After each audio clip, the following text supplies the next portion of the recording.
Uh,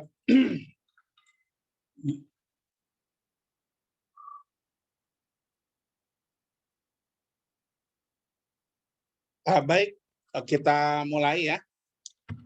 Bismillahirrahmanirrahim. Assalamualaikum warahmatullahi wabarakatuh. Waalaikumsalam warahmatullahi wabarakatuh. Baiklah, rekan-rekan yang saya hormati, selamat siang, selamat berjumpa kembali dengan saya. Salam sejahtera. Buat teman-teman yang baru berjumpa dengan saya pertama kali, izinkan saya memperkenalkan diri. Ya, nama saya Arya Wirabuana. Sehari-hari saya bertugas di home base saya di Fakultas Sains dan Teknologi di jurusan Teknik Industri. Tetapi sudah beberapa tahun belakangan ini saya juga mengajar di Prodi Ekonomi Syariah, sehingga Prodi Ekonomi Syariah ini tentu tidak lain juga saya sudah merasa seperti halnya rumah saya kedua ya setelah prodi saya di Teknik Industri. Nah, baik rekan-rekan sekalian, untuk mata kuliah evaluasi project atau project evaluation semester ini akan kita mulai pada kesempatan hari ini ya. Ada beberapa hal yang ingin saya sampaikan terlebih dahulu sebelum kita memulai penjelasan mengenai materi proyek secara lebih detail.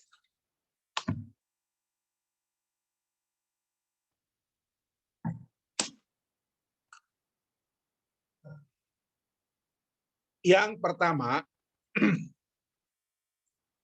selama kuliah ini masih diselenggarakan secara daring atau secara online, ya, maka seluruh mahasiswa, aturan pertama ya, seluruh mahasiswa akan saya anggap hadir pada setiap perkuliahan.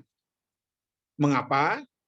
Karena seluruh perkuliahan yang dilakukan secara online ini akan saya upload file recordingnya. File recording kuliah ini akan saya upload dan linknya akan saya sampaikan di grup WhatsApp kita.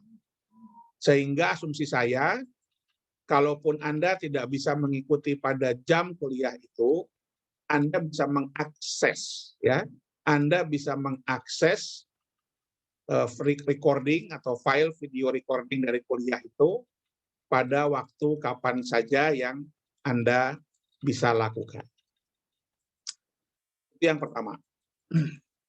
Yang kedua, karena itu pula, maka kuliah secara online untuk kelas A dan B akan saya gabung.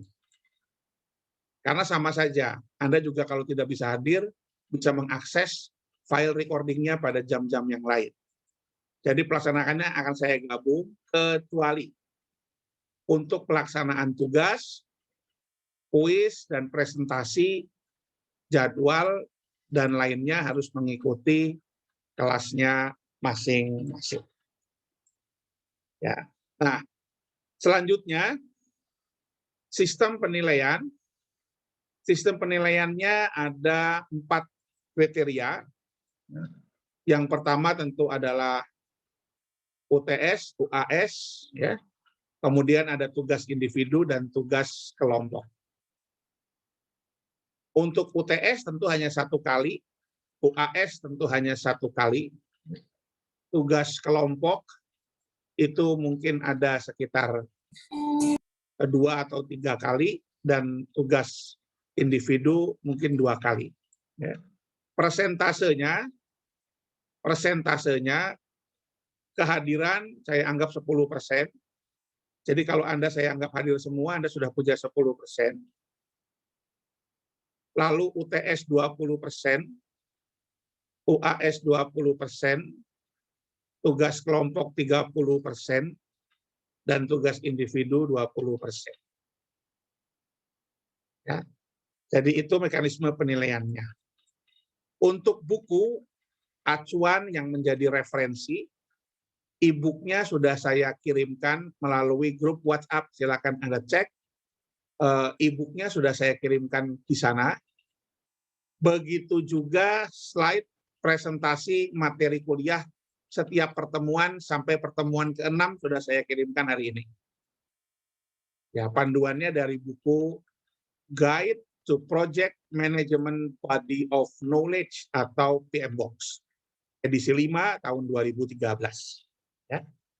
Sudah saya sampaikan juga e-booknya melalui grup WhatsApp, nanti tolong itu menjadi panduan kita. Nah, baik rekan-rekan sekalian, mungkin untuk pengantar saya rasa cukup. Ya. Nanti kalau ada yang ingin ditanyakan, saya persilakan Anda langsung, saya diinterupsi saja. Ya, Pak, saya mau tanya, gitu, enggak apa-apa. Ya. Tetapi izinkan saya memulai materi ini. Oh ya, sebelum terlewat, setelah ini saya mohon setiap kelas dapat membentuk ketua kelasnya. Satu orang setiap kelas, karena pengumpulan tugas dan lain sebagainya, nanti yang melakukan email atau mengirimkan harus ketua kelasnya. Jadi saya tidak menerima dari masing-masing sendiri-sendiri, takutnya tidak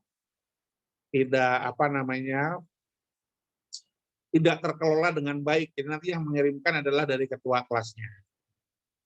Saya belum akan melakukan pengumpulan menggunakan e-learning atau daring website UIN karena masih dalam pengembangan. Jadi sebagaimana biasa, nanti tugas-tugas saya forward melalui grup, lalu Anda mengumpulkannya via email setelah dikompilasi oleh ketua kelas. Mungkin sebelum saya masuk kepada materi pertama, kalau ada yang ingin ditanyakan atau didiskusikan masalah aturan ini, saya persilakan dulu. Silakan. Kalau ada yang ingin ditanyakan.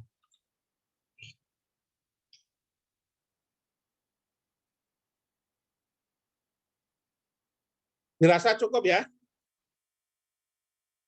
Ya, jadi kalau Anda masuk pertama kali default-nya Anda termute semua. Jadi kalau mau bertanya atau mau berbicara, tolong di-unmute. Karena default-nya saya mute di awal.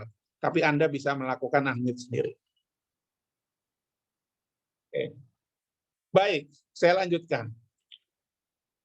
Yang pertama, kita akan membahas Introduction to Project Management. Mata kuliah kita Project Evaluations. Tetapi kita tentu tidak bisa mengevaluasi suatu proyek tanpa kita melakukan pengelolaan terhadap proyek itu.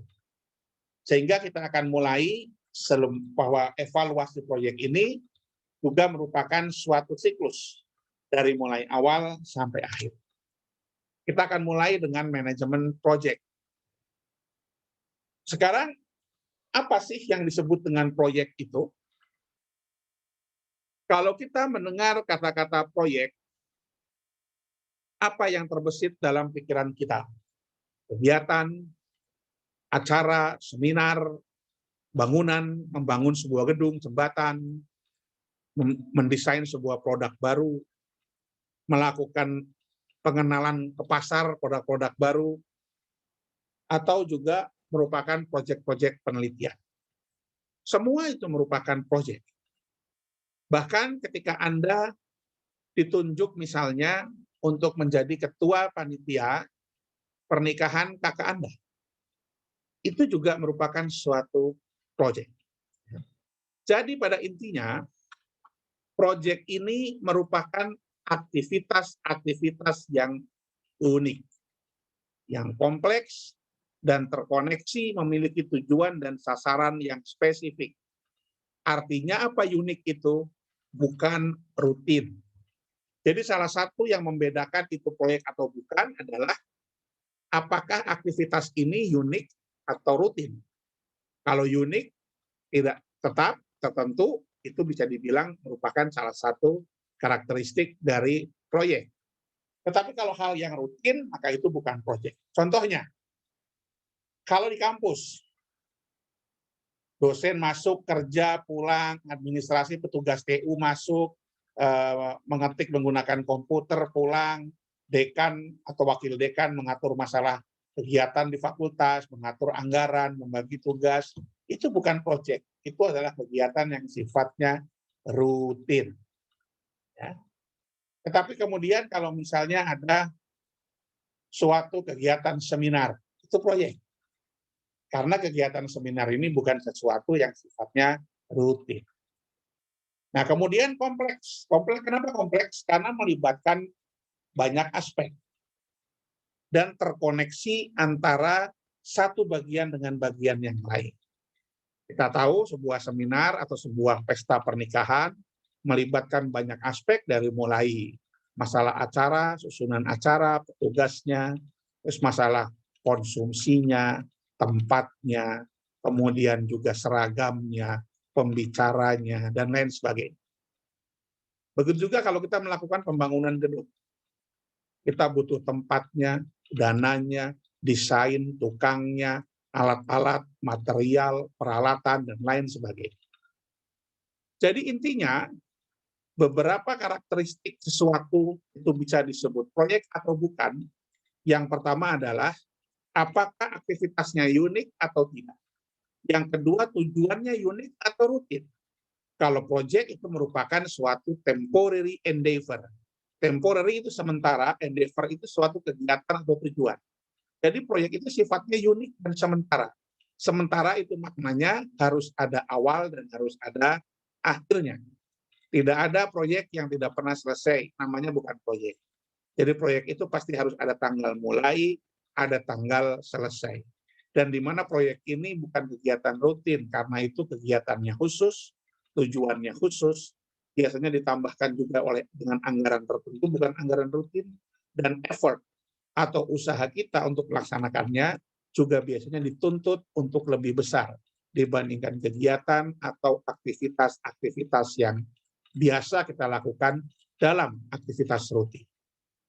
Nah, faktor apa yang biasanya menjadi kriteria proyek itu berhasil atau tidak? Kriteria utamanya ada 3, yaitu BMW dalam bahasa Indonesianya, atau biaya, mutu, waktu. Cost, quality, time. Biaya, mutu, waktu, BMW. Suatu proyek dianggap berhasil apabila waktu pelaksanaannya tidak molor sesuai dengan rencana, biaya untuk pelaksanaannya tidak membengkak, dan kualitas hasil output-nya sesuai dengan perencanaan. 3 kriteria ini merupakan kriteria utama dalam menentukan sebuah proyek bisa dikatakan sukses atau tidak. Itu ada 3 kriteria utama, yaitu BMW, biaya mutu waktu, atau biaya, cost, mutu quality, waktu, time, atau biasa kalau orang ngomong, orang barat bilangnya ya TCQ, time, cost, and quality. Oke, saya teruskan. Nah, kemudian apa yang disebut dengan project management atau manpro atau manajemen proyek? Pak, bedanya manajemen dan evaluasi apa, Pak? Manajemen dulu. Setelah manajemen, proyeknya selesai, kita evaluasi. Ya. Tetapi kita nggak bisa mengevaluasi proyek kalau kita tidak melakukan proyek itu sendiri. Jadi kita akan bahas mulai dari awal. Ya. Nah, yang disebut manajemen proyek itu adalah suatu proses dari mulai merencanakan, menginisiasi, mengorganisasi, mengendalikan, sampai closing proyek itu selesai, tentu dalam jangka waktu tertentu. Apa yang harus dilakukan dalam pengelolaan proyek? Yang pertama, planning, perencanaan. Perencanaan itu misalnya kita mau membangun gedung, atau misalkan kalau kita supaya sedikit agak soft, kalau gedung kan mungkin kalau teman-teman ekonomi agak nggak nyambung ya, gedung itu banyaknya ke teman-teman teknik sipil. Tapi kalau ekonomi, proyeknya apa Pak? Yang di pabrik-pabrik atau di perusahaan-perusahaan. Banyak launching proyek baru, launching produk baru ke masyarakat. Launching produk itu merupakan salah satu proyek. Kita buat perencanaan kapan produk ini di launching pasnya, ya kan? target marketnya siapa, bagaimana jalur distribusi, berapa anggaran promosi dan advertisement-nya, planning. Setelah itu kita buat apa yang disebut dengan kita bawa dari bawah dulu ya, project design. Project design itu adalah desain, gambaran, rancang bangun. Kalau merupakan proyeknya itu adalah membentuk suatu barang, harus ada gambarnya barang itu dibuat dari material apa. Tapi kalau proyeknya bukan memproduksi barang, tapi menyelenggarakan suatu kegiatan, kita harus tentukan misalnya apa, seminarnya mau dihadiri oleh berapa orang, biayanya berapa, targetnya itu pembicaranya dari berapa benua, dari berapa negara. Kira-kira nanti papernya diseminarkan itu bisa dimasukkan dalam jurnal terakreditasi atau terindeks internasional atau tidak, didesain proyek. Kemudian ada yang disebut scheduling atau penjadwalan. Kita lakukan penjadwalan, kapan kita mulai mengontak tempat untuk pelaksanaan seminar itu, kita booking dulu tempatnya, kita hubungi narasumbernya, kita buka pendaftaran, kapan mulai pendaftarannya, kapan mulai pembayaran, kapan mulai penerimaan paper, kapan mulai pencetakan proceeding, dan sebagainya. Scheduling. Kemudian organizing, mengelola semua kegiatan itu. Resource management.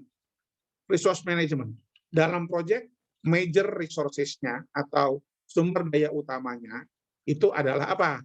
Money, uang, cost. Berikutnya adalah human resources atau labor, atau juga disebut manusia, orang. Yang ketiga tentu adalah time, information, waktu dan informasi. Bagaimana kita mengelola orang atau resource yang ada di proyek ini, anggarannya, orangnya, dan lain sebagainya. Setelah itu ada yang disebut dengan performance control, pengendalian kualitas. Kemudian ada juga kita harus bicara, proyek ini dikatakan bagus apabila bagaimana. Kalau proyeknya kita membuat barang, oke, kita mau coba launching produk kosmetik. Produk kosmetik ini dikatakan bagus apabila apa? Apabila dalam sekian hari terjual sekian, misalnya begitu. Dalam sekian minggu yang komplain hanya 1 atau 2, dan seterusnya. Ini yang disebut dengan performance control. Tetapi kalau misalnya dalam proyek fisik, seperti pembangunan gedung, maka performance control bisa juga dilihat seperti misalnya adalah pengujian material, pengujian kualitas gedung, dan lain sebagainya. Ya. Kemudian alat bantu software yang digunakan, kalau memang kita menggunakan software. Anda tahu, proyek juga salah satunya adalah pembangunan software, pembuatan sistem, pembuatan website itu juga merupakan satu proyek, tapi proyeknya adalah proyek sistem informasi. Dalam proyek tertentu kita menggunakan software. Kalau menggunakan, kira-kira apa? Contract management, kalau kita misalnya mempekerjakan supplier, ada manajemen kontrak. Cost control, itu adalah pengendalian biaya. Bagaimana kita mengendalikan biaya agar dana yang kita alokasikan dalam sebuah proyek itu dari awal sesuai dengan rencana, memenuhi tujuan dan target dari kegiatan, dan tidak ada pembengkakan biaya atau over budget. Yang tidak kalah penting, ada manajemen risiko. What if analysis. Kalau proyek itu gagal begini, maka contingency plan-nya seperti apa? Kalau proyek itu gagal seperti ini, bagaimana contingency plan-nya? Karena cadangannya, backup plan-nya seperti apa? Kemudian bagaimana kita mengoptimalkan proyek? Ya. Nah, kemudian juga bagaimana supaya semuanya lebih memahami, kita melakukan perhatian apa yang dibutuhkan oleh seorang pengelola proyek. Jadi ini adalah apa yang dilakukan pada saat kita melakukan project management atau managing a project. Nah, selanjutnya, life cycle, siklus hidup proyek itu ada 4. Yang pertama adalah konseptualisasi atau bahasa lainnya adalah inisiasi. Jadi conceptualization atau initiations. Apa itu artinya? Sebelum perencanaan ini. Ibaratnya kalau kita mau buat bangunan masih buat proposal. Bangun masjid, kita buat proposal, nyari dananya. Itu yang disebut dengan conceptualization. buat gambarnya. Itu yang disebut dengan conceptualization atau inisiasi atau initiate. Setelah itu ada anggarannya, kita lakukan perencanaan.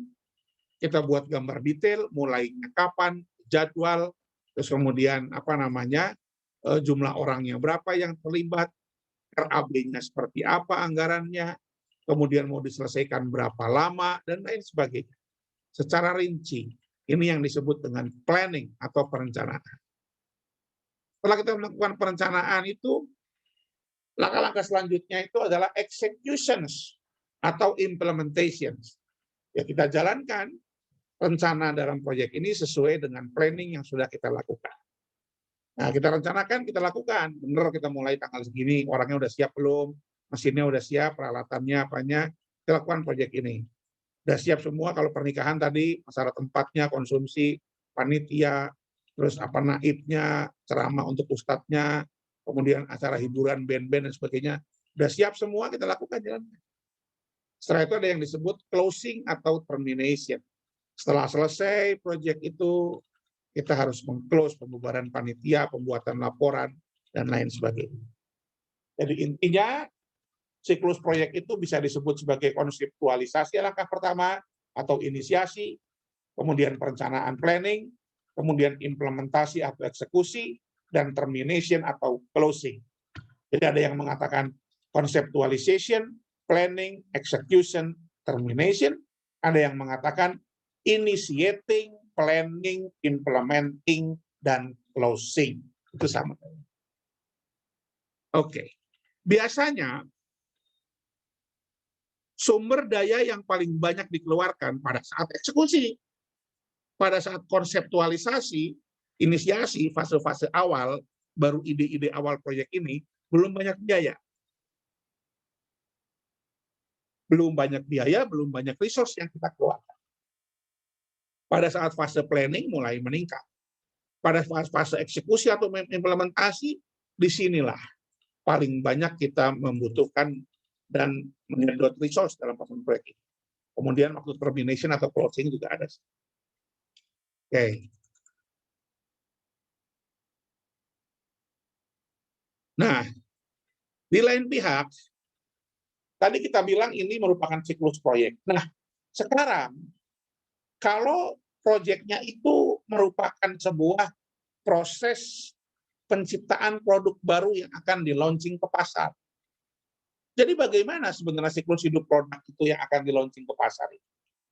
Tentu kalau kita mau membuat produk, Anda di ekonomi syariah, misalnya kita mau buat produk apa nih produknya nih? Produknya apa nih? Sekarang misalkan kita mau buat, katakanlah misalnya kita mau buat supaya mudah, saya ambil contoh misalnya mobil. Oke. Pertama kali kita harus lakukan apa? Customer needs. Apa kebutuhan konsumen terhadap produk kita? Kalau produknya kita mau buat rumah makan atau restoran, kita harus tahu apa yang dibutuhkan oleh konsumen terhadap produk kita. That's why we need market research. Teman-teman di bidang manajemen akan melakukan market research, itu tujuannya untuk mengetahui customer needs. Nah, setelah ada customer needs ini kan ada banyak, nggak mungkin cuma sedikit. Kita pilih mana saja yang kita ambil sebagai dasar untuk mendesain produk kita. Misalnya apa? Ya yang pokoknya yang rasional, yang memungkinkan. Karena banyak customer yang tidak rasional kan keinginan. Contohnya, ya Anda, mahasiswa itu kadang-kadang keinginan nggak rasional. Kenapa? Kita mau buat rumah makan hanya ke mahasiswa. Tanyain, apa nih sebagai mahasiswa, sebagai calon konsumer warung makan saya, pengennya bagaimana? Waduh, saya pengennya kalau rumah makan itu ya sifatnya Pak, EMB++. Apa gitu EMB++? EMB++ itu adalah enak, murah, banyak, plus Pak. Plus bonus, plus wifi, plus gratis minum, tambah sebanyak-banyaknya. Gratis makan nasinya. Waduh, itu susah. Jadi setelah ada ide dari konsumen itu, kita pilih dong, kita definisikan. Customer need mana saja yang akan kita pilih sebagai landasan untuk menentukan apa? Untuk menentukan desain. Tidak semua, ya. Jadi kan kalau mahasiswa juga kayak gitu, saya juga dulu pernah menjadi mahasiswa, maunya kan begitu. Kalau makan maunya EMB plus, enak, murah, banyak, plus. Plusnya apa? Plus tempatnya ada wifi gratis, plus nambah nasi sebanyak-banyaknya, plus nambah minum sebanyak-banyaknya gratis. Ya, terus kira-kira masuk akal apa tidak? Kalau tidak masuk akal, tapi ini beberapa. Yang ini akan kita jadikan dasar untuk mendesain. Kalau kita buat desainnya, rumah makan kita harus begini, menunya harus begini, harus cepat. Kenapa? Karena ini di lingkungan kampus, kalau makan siang nggak usah lama-lama, harus cepat, karena harus cepat. Berarti menunya harus dibuat yang tidak memasak secara panas. Kecuali kalau malam hot plate misalnya. Kalau siang mungkin sudah ada siapan, jadi tidak perlu memasak. Tinggal ngambil saja. Jadi itu lebih cepat. Nah gitu ya. Kemudian setelah desain, udah tahu desainnya, implementasi. Development, pengembangan. Kita beli alat-alatnya, kita buat restorannya, kita siapin bangkunya, dan segala macam. Pekerjanya, lalu kita mulai berjalan. Produksi, mulai jalan rumah makannya, mulai ada orang self and service, delivery, kalau kita rumah makan ya produk, mulai produk itu kalau mobil dibuat, dijual, sampai pada konsumen digunakan, yang pada akhirnya setelah produk itu habis umur ekonomisnya, akan dilakukan apa yang disebut dengan disposal. Nah, disposal menjadi barang scrap, akan masuk lagi menjadi produksi. Nah, sekarang kita lihat apa saja yang dibutuhkan untuk menjadi seorang project manager. Ya, apa yang diperlukan untuk menjadi seorang project manager? Yang pertama, kita harus punya empathy. Empathy itu artinya adalah mengetahui karakteristik orang ataupun staff yang ada di kita. Good communicator. Karena biasanya project manager itu akan berkomunikasi dengan banyak pihak. Ya. Kayak kita jadi pengelola project manager pembangunan gedung, kita bicara dengan kontraktor A, kontraktor B, dengan pimpinan, dengan Kementerian Agama misalnya, dengan Dinas PU misalnya, dengan kepolisian, perizinan. Banyak yang harus dia urus, banyak yang harus dia sampaikan mengenai proyek tersebut. Karena itu seorang pimpinan project manager harus memiliki kemampuan komunikasi yang bagus. Dan lain sebagainya. Saya rasa nanti ini Anda bisa pelajari. Yang saya mau kasih tahu garis bawahi itu adalah masalah problem solving skill dan good under pressure, cool under pressure. Under pressure itu bagaimana maksudnya? Kita tahu proyek itu bukan sesuatu yang rutin, ya, bukan sesuatu yang rutin, punya hal yang sifatnya khusus, dengan dana yang tidak sedikit, dengan target yang lebih tinggi juga, sehingga memerlukan orang yang bisa bekerja dalam tekanan yang cukup berat. Ya karena itu dia bukan bekerja rutin, karena itu berbeda antara project manager dan manajer biasa, itu hal yang berbeda. Nah, kemudian, tadi sudah saya sampaikan, ya, bahwa ini buku yang tadi saya sampaikan ke Anda ya, di WhatsApp ada ya bukunya ini. Nama bukunya PMBOK, Project Management Body of Knowledge. Kita menerjemahkan siklus tadi dalam 5 tahapan: initiating, planning, executing, tambahnya di sini controlling and monitoring, dan closing. Kalau tadi kan nggak ada, kita tambahkan. Jadi ada 5 siklus project menurut PMBOK, yaitu ada initiating, planning, executing, controlling, dan monitoring. Di sinilah kita mengendalikan kualitas proyek sebelum kita close. Atau kalau bahasa orang akuntansi, ada audit di sini ya, controlling dan monitoring itu ada audit project. Nah, tadi sudah saya sampaikan inisiasi itu apa, planning itu apa, eksekusi itu apa, dan seterusnya. Nanti Anda baca sendiri. Nah, kemudian yang akan kita pelajari ada 9 bidang ilmu. Nah, ini 9 bidang ilmu dalam proyek ini. Ada yang disebut 4 itu merupakan core function, yang 4 lagi itu merupakan facilitating function atau supporting function, dan satu lagi ini merupakan integrasi. Core function-nya apa? Yang tadi itu, biaya mutu waktu ditambahin scope atau BMWS. BMW itu adalah biaya, mutu, waktu, dan scope atau lingkup. Scope manajemen itu apa? Do and don't, ya kan? What include, what not include. Jadi apa yang menjadi tanggung jawab itu dalam proyek, mana yang masuk, mana yang enggak. Jadi kita akan bicara 9 ini adalah project scope management, project time management, project cost management, project quality management. Ya ini yang utama. Penunjangnya apa? Human resources management, communication management, risk management, dan procurement management. Kenapa? Karena perlu procure. Biasanya proyek ada pengadaan barang, pembelian, kita harus bicara juga. Dan ini semua membutuhkan perpaduan mengintegrasikan yang disebut dengan project integration management. Nah, jadi tugas yang pertama, jadi pada hari ini saya belum akan cerita banyak karena Anda juga belum baca bukunya. Tapi harapan saya pada pertemuan yang akan datang, saya minta Anda membaca dulu buku itu chapter 1 sampai chapter 3.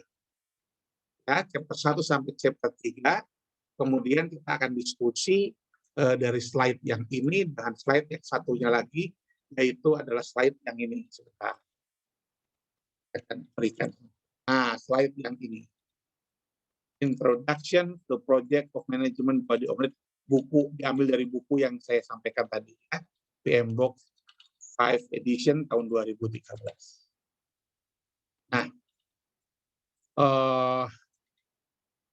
Nah, sementara mungkin pengantar dari saya itu dulu. Kalau ada yang ingin ditanyakan terkait dengan manajemen proyek atau apapun yang berhubungan dengan istilah proyek dan lain sebagainya, saya persilahkan bertanya, tanya jawab saat ini. Ada yang kurang jelas mengenai mekanisme kuliah ini juga saya persilahkan. Tetapi sebagai bahan inputan sebelum kuliah minggu depan, maka saya mohon dari buku referensi yang sudah saya sampaikan melalui grup itu, dibaca dulu bab 1, 2, dan 3. Saya persilakan kalau ada yang ingin komen, masukan, saran, pertanyaan, saya persilakan.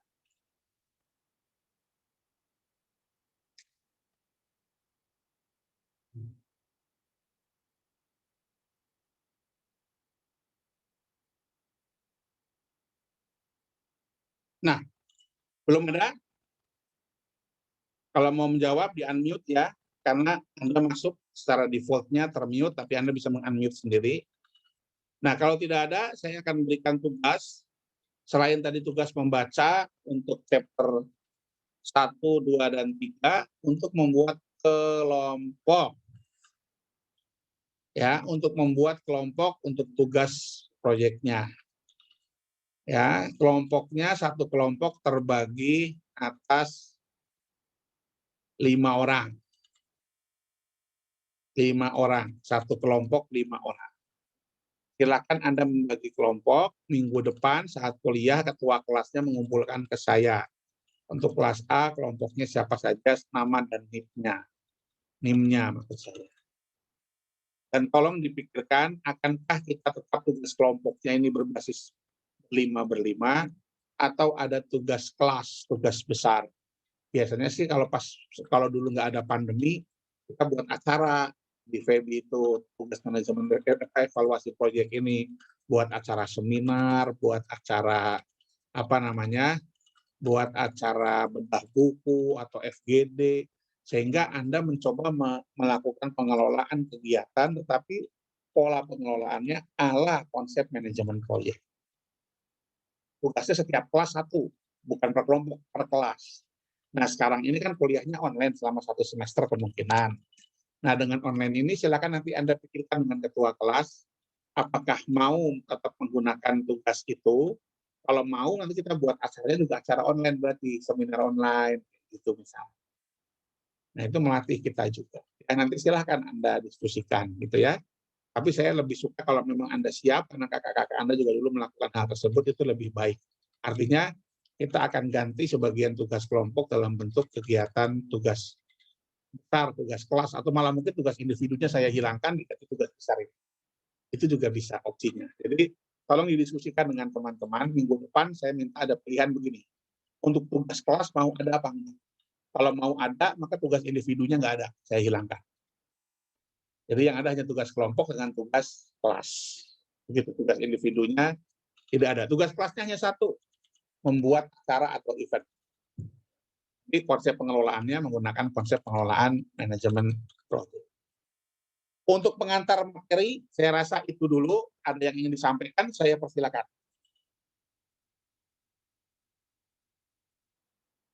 Saya persilakan, ada yang disampaikan.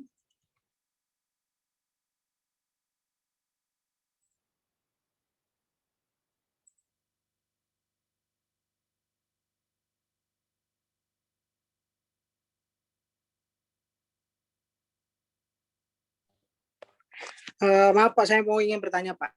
Silakan. Siapa namanya? Saya nggak hafal kan? Tolong.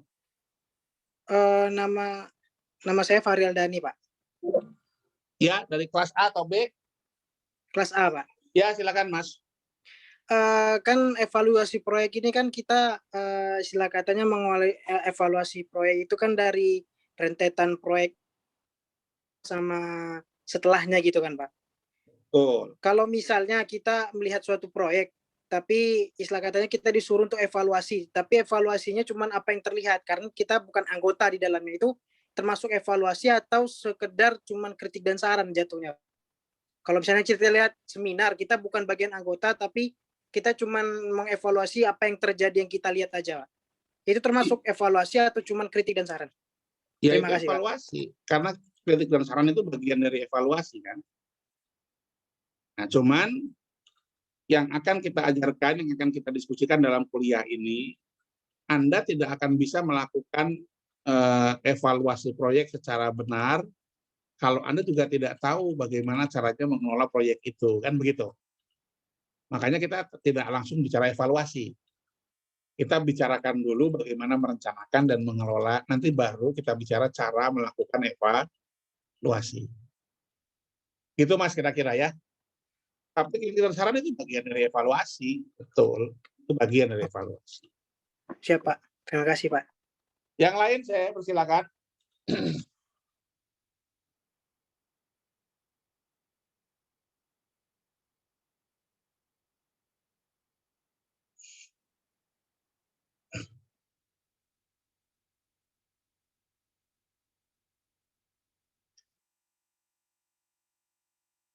Cukup sementara ini? Baik ya, kalau dirasa cukup, tugasnya jangan lupa yang pertama baca buku bab 1 sampai bab 3, yang kedua buat kelompok yang anggotanya 5 orang, yang ketiga tolong diputuskan kita mau ada tugas kelas atau tidak. Kalau mau ada tugas kelas itu akan menggantikan tugas individu. Jadi tidak ada lagi tugas individu. Yang ada hanya tugas kelas itu bobotnya 30%, tugas kelompok 20%, UTS 20, UAS 20, absen 10. Saya bilang tadi absennya Anda sudah dapat 100%, karena selama masih daring, saya anggap semuanya masuk. Kenapa? Karena setiap kuliah ini saya record. Saya record dan saya upload, nanti linknya akan saya publish di grup. Jadi, kalaupun Anda tidak sempat hadir, Anda bisa melihat rekaman kuliahnya. Dan kalau ada yang tidak jelas, silahkan Anda bertanya anytime pada saya terkait dengan materi tersebut. Jadi, maksud saya itu ada gabungan antara sinkronus dan asinkronus. Sinkronusnya kalau pas bisa hadir kuliah begini, ya bisa hadir kuliah, bisa langsung nanya. Asinkronusnya kalau pas ada kegiatan atau pas ada acara, pulsanya pas habis, gitu kan, kuotanya kehabisan, ya nggak apa-apa, mungkin besok Anda akses linknya. Lalu ada yang nggak tahu, tanya saja sama saya anytime lewat grup ya. Untuk segala macam komunikasi, pertanyaan, komen dan saran terkait mata kuliah kita, please lewat grup. Jangan japri. Kenapa Pak jangan japri Pak? Bukan, kalau Anda bertanya japri itu sayang. Karena kalau saya menjelaskan cuma Anda nanti yang paham. Tapi siapa tahu teman-teman yang lain punya hal yang sama yang ingin ditanyakan. Jadi bisa langsung memahami.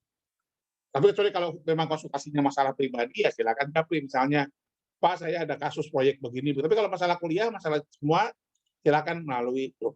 Gitu. Baik, mungkin begitu ya sementara yang rekan sekalian. Jadi jangan lupa dibaca ya, mohon betul-betul dibaca. Saya sengaja sudah saya sampaikan e-booknya ke depan Anda semua, Anda tinggal membaca. Slide-nya juga sudah saya prepare, bahkan untuk rekaman kuliah setengah semester sudah ada videonya. Ya, untuk rekaman semester, jadi mulai beberapa minggu ke depan saya sudah siapkan videonya dan bukan rekaman dari YouTube, bukan, saya buat video kayak YouTuber gitu. Cuman yang awal-awal ini kita ketemu supaya Anda mengenal dulu saya. Saya rasa begitu. Terima kasih atas perhatiannya. Kalau ada apa-apa, please jangan sungkan-sungkan untuk kontak lewat grup ya. Saya insya Allah akan selalu jawab. Kalau ada yang mendesak, boleh japri atau boleh telepon. Ya, cuma saran saya kalau mau telepon, Anda WA dulu supaya saya siap, karena tidak semua nomor Anda saya save. Biasanya saya hanya nge-save nomor ketua kelasnya aja. Oke, jadi ketua kelas juga tolong dicari dibentuk ya minggu depan. Jadi saya akan meminta Anda minta saya baca bab 3, tolong dibaca, tentukan kelompok yang 5 orang dan tentukan mau ada grup, mau ada tugas kelas apa enggak dan siapa ketua kelas. Baik rekan-rekan, mungkin itu dulu. Terima kasih atas perhatiannya. Selamat beraktivitas. Assalamualaikum warahmatullahi wabarakatuh. Waalaikumsalam warahmatullahi wabarakatuh. Waalaikumsalam warahmatullahi wabarakatuh.